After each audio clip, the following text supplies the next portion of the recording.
Hi guys, this is Brian. I'm sitting here preparing for my next class, Meditation 101, how to meditate without moving to the Himalayas, smiley face.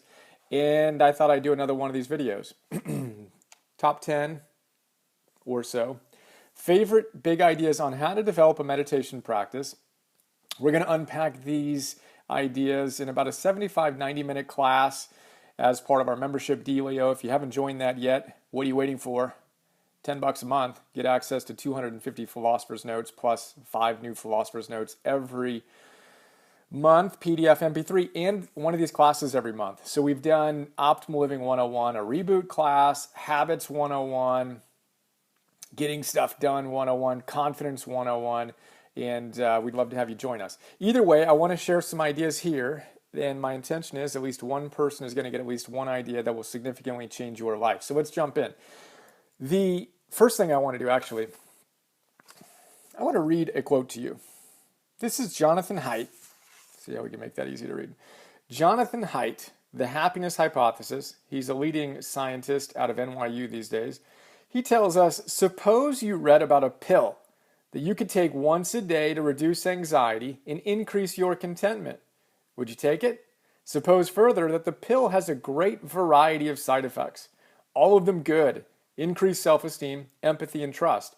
It even improves memory. Suppose finally that the pill is all natural and costs nothing. Now would you take it? The pill exists. It's called meditation. I love that quote for a lot of reasons. We're going to share a number of other great thoughts in the class. But this is the first zero, if you will, reason and big idea for meditating. We've got to pick our why. With anything we want to do, we need to know why we want to do it. So Jonathan gives us a bunch of ideas. My top 5 reasons why we want to meditate. Number 1, we want to strengthen our mind. All great researchers tell us that our ability to put our attention where we want, when we want, is critical to our overall well-being. And meditation is one of the top ways to do it. It's literally like strength training for your brain, for your mind, which is a good thing. The second thing, why I love meditating and advocate for it, is we build our willpower. At the same time that you strengthen your mind, you actually build the gray matter that's going to help you cultivate willpower. Another good thing. We'll go into detail on this in the class. Third thing, you build your immune system. Science is unequivocal about that. You induce what Herbert Benson calls the relaxation response. He also tells us that we change our DNA. Epigenetics research has shown that meditating for as little as 12 to 15 minutes a day, for as little as 8 weeks, you change your DNA, your genetic expression. That's exciting. And then, of course, fifth reason, you connect to something bigger than you, which ultimately leads you to become a better, more creative, healthy, happy, loving human being. All good reasons. But what's your why? We need to start there, as with anything that we want to add to our life. Now, the first big idea once we have our why is we need to commit, and we need to make 100% commitment. I come back to this theme again and again and again with all of our habits we want to build, because this is the cornerstone on which all habits are built, a 100% commitment. And that, again, demands that we know what our why is. Once we know our why, we go all in. We don't go kind of, sort of, almost in. 90% commitment is very different than 93%, which is very different than 95.6%. These are actually very similar. 99%. Right? We want 100% non-negotiable commitment. That little whiny voice that's going to come on the airwaves and tell you, no, today's the day you should take a day off. You need to remove that voice from your head. Period. And one way to do that is the second big idea. Start simple. Consistency over intensity. It's much better to meditate for 1 minute a day than to bust out 60 minutes once a week. You want to create a daily habit, which we talk about a lot in the Habits 101 class. I'm going to go into in a little bit of detail in the class, but not right now. But don't miss a day. Much easier to do something every day. Do it for 1 minute. Get micro wins under your belt. Build some momentum. This is what I did with my burpees habit. I did 136 burpees this morning. I started out with 1 burpee 136 days ago. I added 1 per day. I got a bunch of little micro wins. Now it's easy to do that many, and I'm excited about it, and I'm marching toward 300.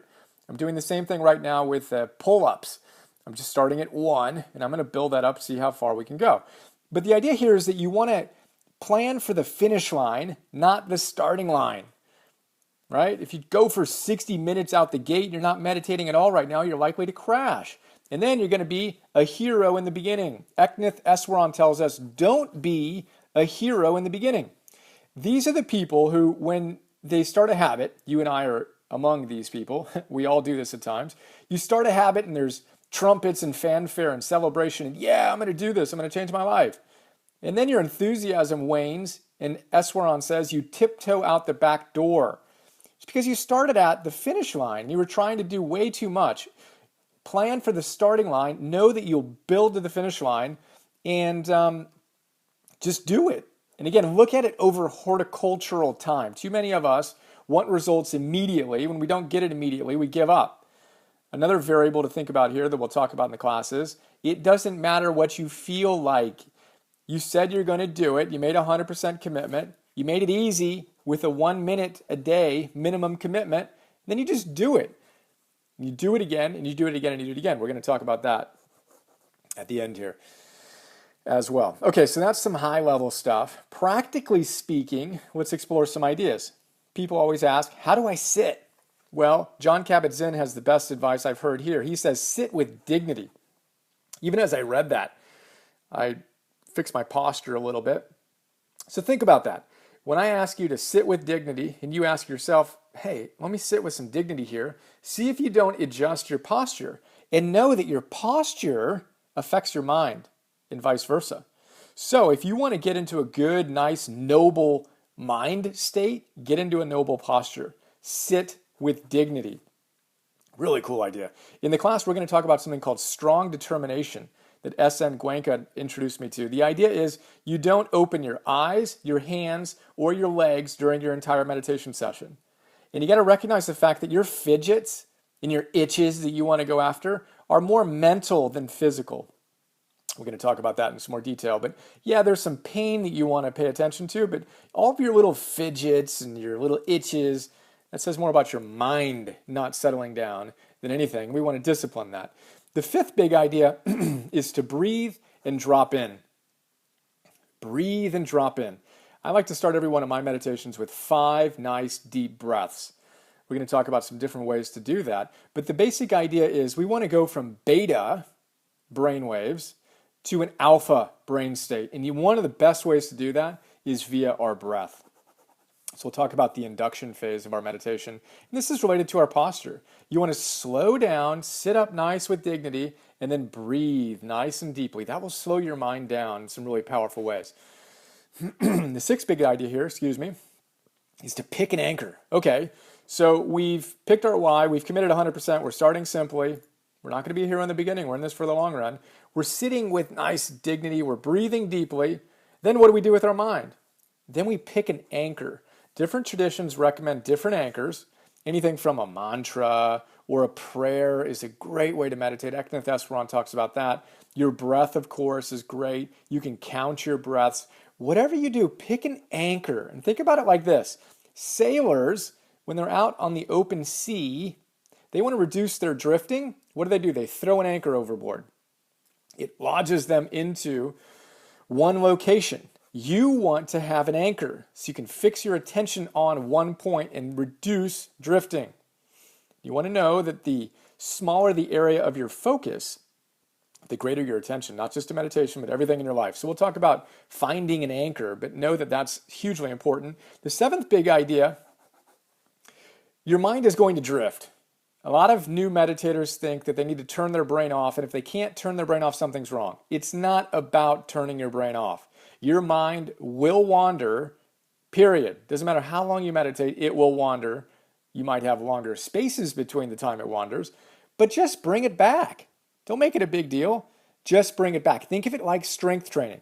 You have an anchor. You want to focus on a mantra or a prayer or a counting or your breath, and then your mind slips.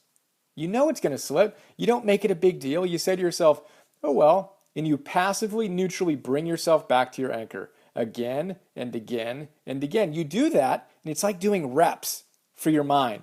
You're strengthening your ability to bring your attention back to where you want, which is what I said was the number one reason why I meditate. That's our seventh big idea.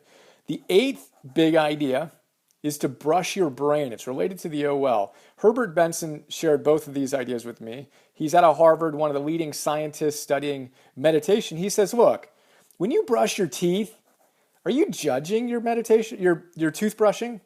No, you just brush your teeth. You're not saying, oh, did I really get that back molar well? I'm not sure. Let me go back there and do it again. You just brush your teeth. Well, guess what? Meditation doesn't need to be any more complicated. Just brush your brain. And remember rule number 1, don't judge your meditation. Just because your brain is going nuts and you can't turn it off, and you think it's your worst meditation, you got to know that that actually might be your best meditation. If you hadn't have meditated that day, you might have been even more toxic when you headed out in the world. So don't judge your meditation, just brush your brain. Sit down, show up, and do the work, and let it take care of itself and get the benefits over the long run. The 9th big idea here is to reduce the variability of your timing, which means be consistent in when you do it. Remember, we've talked about in the different habits that it's easier to structure your days in the AM and the PM. You have more control over these times. A lot of teachers, and I highly recommend, do this first thing in the morning. Do your meditation first thing in the morning. It's easy. You get up, you do your little morning routine, and you meditate for a minute, 2, 5, 10, whatever.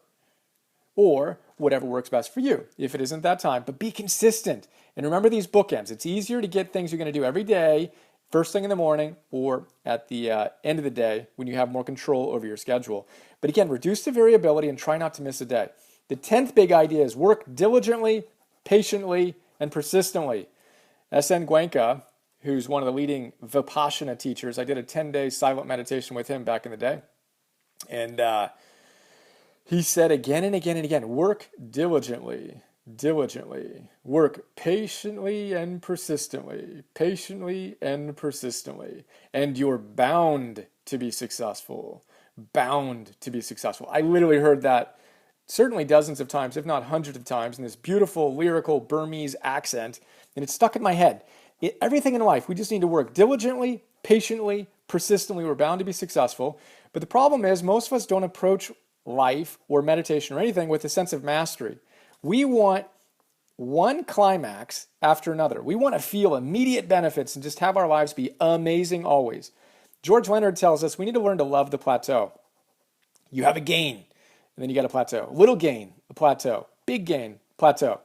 But we all want this huge, non-stop, orgasmic experience. And George Leonard says we need to learn to love the plateau. Make our life one big practice and just show up little by little, get a little bit better. And know that, again, we're measuring our benefits via horticultural time, not clock time. We don't expect to sit down, do one meditation, and feel enlightened. Just like you don't bust out one set of 50 push-ups and expect to be ripped. You got to put in the time. Work diligently, patiently, persistently. But if you do that, over the long run, you will be successful. 11th big idea, we've got to remember, all life is meditation. We're not meditating so we can levitate off of our cushions. It's not about what we experience during the meditation. It's about who we are the rest of the day. And as Jonathan Haidt tells us, we become better human beings with a stronger mind, better willpower, an immune system that's rocking, DNA that's expressing most powerfully, and we're connected to something bigger than ourselves, which allows us to shine with a radiant enthusiasm that we're all looking for. So there you go. Meditation 101, some of my favorite big ideas. I hope that you got something great out of this, and I'm looking forward to sharing this with all of you who are signed up. I appreciate you. Blessed to have thousands already signed up, and just so stoked to continue to share some of my favorite big ideas. Appreciate your support. Let's do this. Have another awesome day. See ya.